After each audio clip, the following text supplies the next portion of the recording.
Friends, मेरा नाम है जुल्कर। आप देख रहे हैं मैथ्स ज्ञान लाइव। और आज इस वीडियो में हम प्रूफ करने वाले हैं कि किसी प्राइम नंबर का स्क्वायर रूट एक इर्रेशनल नंबर होता है। प्राइम नंबर्स कौन कौन से होते हैं हमारे पास? जैसे 3, 5, 2, 7।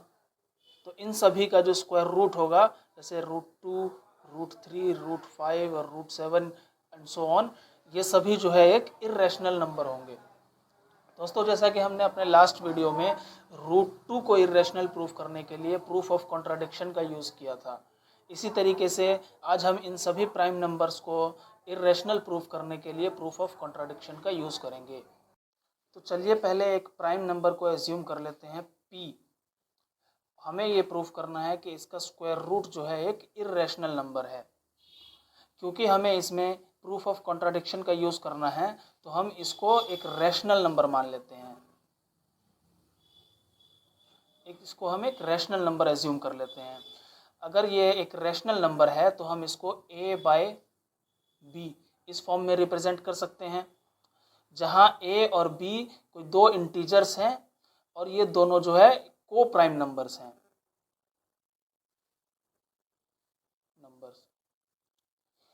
तो a और b में जो है कोई भी 1 के अलावा कोई कॉमन फैक्टर अवेलेबल नहीं है।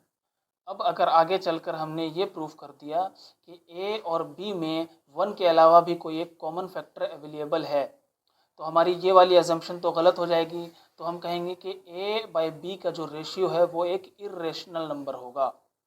इसी तरीके से हम ये मान लेंगे कि √p जो है हमारा एक इर्रेशनल नंबर होगा। तो इसको प्रूफ करने के लिए हम दोनों तरफ स्क्वायर कर देते हैं। तो स्क्वायरिंग ऑन बोथ साइड, ये करने पर हमें मिलेगा √p होल का square is equal to a/b इसका स्क्वायर। इसको सॉल्व करेंगे तो मिलेगा p is equal to a²/b²। अगर दोनों तरफ हम b² से मल्टीप्लाई कर दें तो हमें मिलेगा p times b² is equal to a²।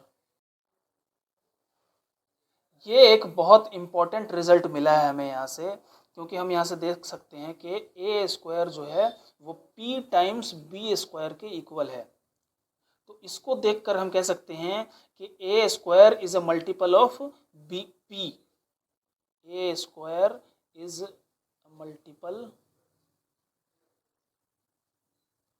Of p। ये क्योंकि बहुत इंपॉर्टेंट रिजल्ट है तो इसको हम इस तरीके से मार्क कर लेते हैं।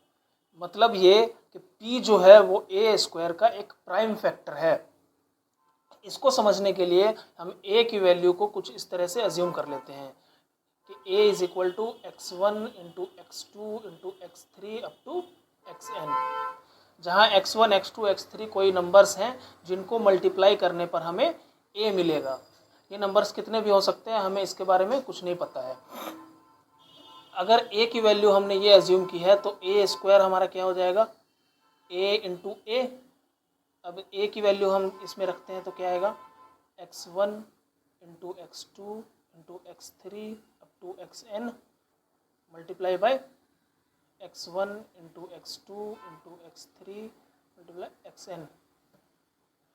इसको थोड़ा सा सिंप्लीफाई करेंगे तो हमें मिलेगा x1 इंटू x1, फिर x2 इंटू x2, फिर x3 into x3 up to xn into xn, जो कि इक्वल होगा a² के।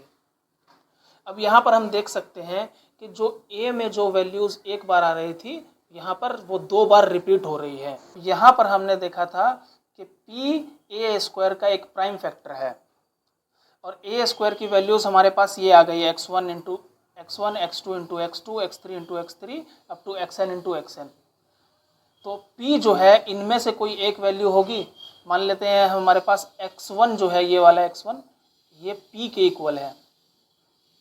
अब हम नोट कर सकते हैं कि x1 जो है हमारे पास a² में भी है और x1 जो है हमारे पास a में भी है। तो हम इससे कंक्लूड कर सकते हैं कि p जो है वो a का भी प्राइम फैक्टर होगा। तो हम इसको लिखेंगे P is a prime factor of A। तो इस रिजल्ट से कि हम A को इस तरह से लिख सकते हैं कि A is equal to P times C, जहाँ पे C कोई एक इंटीजर है जिसको मैंने A के प्राइम फैक्टर P से मल्टीप्लाई किया तो हमें A की वैल्यू मिल जाएगी। जैसे अगर कोई हमारे पास नंबर है, मान लिया 8, तो 8 को हम इस तरह से लिख सकते हैं 2 इंटू 4। इसी तरह से अगर कोई नंबर है 12 तो 2 इंटू 6। तो 2 जो है इनका प्राइम फैक्टर है और जहाँ 6 जो है एक इंटीजर है, तो इन दोनों को मल्टीप्लाई करने पर हमें उसका प्रोडक्ट मिल जाता है। इसी तरीके से हमारा उसके प्राइम फैक्टर को किसी इंटीजर से मल्टीप्लाई करने पर हमें A की वैल्यू मिल जाएगी। अब हमारे पास जो ये रिजल्ट आया था A square is equals to P times B square, इसको हम इक्वेशन 1 एज्यूम कर लेते हैं। इसी तरीके से A is equal to P times C जो है इसको हम इक्वेशन 2 एज्यूम कर लेते हैं। तो इक्वेशन 2 की वैल्यू इक्वेशन 1 में जब हम रखेंगे तो हमें क्या मिलेगा, A स्क्वायर की जगह पर हम A की वैल्यू रखेंगे तो मिलेगा P टाइम्स C, इसका whole square is equal to P times B square. इसको सिंप्लीफाई करेंगे तो मिलेगा हमें P square into C square is equal to P times B square. दोनों तरफ P से डिवाइड करने पर हमें मिलेगा ऑन P। यहाँ P से P कैंसिल हो जाएगा, यहाँ P से P स्क्वायर कैंसिल हो जाएगा। तो ये मिला हमें B square is equals to P times C square. अब सेम चीज़ हमें यहाँ पर फिर से मिल गई है कि B square is equal to P times C square. यहाँ पर हमें मिला था A square is equals to P times B square, यहाँ पे है B square is equals to P times C square. इसका मतलब ये होगा कि B square is a multiple of P। B square is a multiple of P। या फिर इसको हम एक और तरीके से कह सकते हैं कि P जो है वो B स्क्वायर का एक फैक्टर है। अब अगर P B स्क्वायर का एक फैक्टर है तो हम कह सकते हैं कि P जो है वो B का भी एक फैक्टर होगा, क्योंकि हमने देखा है कि A स्क्वायर का अगर फैक्टर कोई P है तो वो जो है A में भी अवेलेबल था।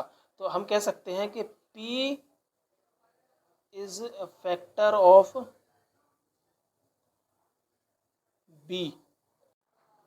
जैसा कि हम देख सकते हैं कि P A का भी एक प्राइम फैक्टर है और P B का भी एक प्राइम फैक्टर है, लेकिन हमने ऊपर क्या एज्यूम किया था कि A बाई B दोनों को प्राइम नंबर्स हैं और दोनों में 1 के अलावा कोई भी कॉमन फैक्टर नहीं है। लेकिन हमारे पास तो P एक कॉमन फैक्टर आ गया, तो हम कह सकते हैं ये वाली अजम्पशन जो है हमारी वो गलत प्रूफ हो गई। तो इसी तरीके से हम कहेंगे कि A बाई B एक रैशनल नंबर नहीं है जो कि इक्वल है रूट P के, तो रूट P भी एक रैशनल नंबर नहीं होगा। तो फाइनली हम कह सकते हैं कि अगर रूट P एक रैशनल नंबर नहीं है तो root P is an irrational number. Root P is irrational number.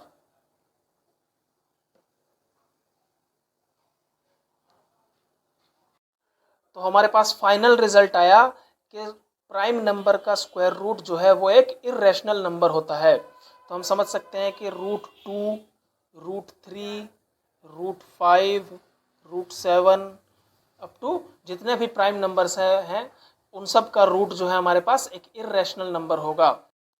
उम्मीद करते हैं आज का ये वीडियो आपको समझ आया होगा। मिलते हैं अपने अगले वीडियो में, तब तक के लिए keep practicing and keep learning.